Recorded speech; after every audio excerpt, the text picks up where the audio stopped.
ముద్రగడ పద్మనాభం గారి ఇంటి మీద దాడి అంటే ఒక ట్రాక్టర్ తీసుకొని ఆయన ఇంటి గేటుని ఢీకొట్టి పార్కింగ్లో ఉన్న కారుని అయితే ఒకవైపు నుజ్జు నుజ్జు అయిపోయి ఇదంతా ఏదో ఒక తాగుబోతులా ఏమన్నా చేశారా లేకుంటే ప్లాన్డ్గా చేశారా అనే చర్చ జరుగుతూ ఉన్నప్పుడు మనం కూడా దీని మీద ప్రొద్దున మాట్లాడుకున్నప్పుడు పూర్తి వివరాలు తెలిసిన తర్వాత చెప్పవచ్చులే.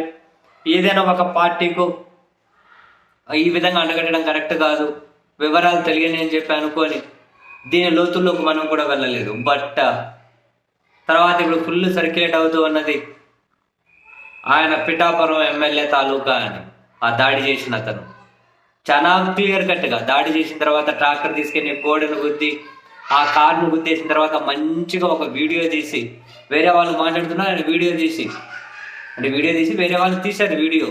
ఎందుకు వచ్చావు, ఎందుకు ఈ పని అంతా చేసావు అంటే జై జనసేన పుష్పాది నవ్వ తగ్గేదేలా, ఈ తాత కోసమే వచ్చినా అంటే ఈ మొత్తం విధ్వంసం చేసింది నువ్వేనంటే ఎస్ నేనే, దీని అవ్వ తగ్గేదేలా జై జనసేన అని రోడ్డు మీద వచ్చిపోయే వాళ్ళందరితో కానీ జై జనసేన అని చెప్పి చెప్పిస్తూ ఈ తాత కథ ఏదో చూద్దామని వచ్చినానని ఈ విధమైనటువంటి మాటలు. తీరా చూస్తే అతని పిఠాపురం మండలం ఏదో ఒక గ్రామం అట, బట్ ఇప్పుడు కిర్లంపూడి మండలంలో వాళ్ళ అమ్మమ్మ గారి ఇంటి దగ్గర ఎక్కడ ఉంటూ ఉన్నారట. ఇది కావాల్సికెళ్ళే ఒక ఇంటెన్షనల్లీ ముద్రగడ పద్మనాభం గారి మీద ఈ దాడి చేశారు. ఆయన ఇంటి మీద ట్రాక్టర్ తీసుకెళ్ళి కారును గుద్ది ఈ విధ్వంసం ముందే ప్రీ ప్లాన్ అని చెప్పి దీని ద్వారా అర్థమవుతూ ఉంది. అండ్ ఇంతకు ముందు కూడా ఆయన ముద్రగడ పద్మనాభం గారి మీద కొన్ని అసభ్యకరంగా కొన్ని వీడియోలు తీసి ఉన్నారని చెప్పి అంటూ ఉన్నారు. అంటే జనసేన పార్టీ వాళ్ళు లేదు ఇది మా పార్టీకి సంబంధం లేదు అని చెప్పి వాళ్ళు అంటూ ఉన్నా కూడా ఈయన వీడియో రికార్డింగ్లోనే క్లియర్గా ఉంది. ఆయనే చెబుతున్నారు పిఠాపురం ఎమ్మెల్యే తాలూకా అని.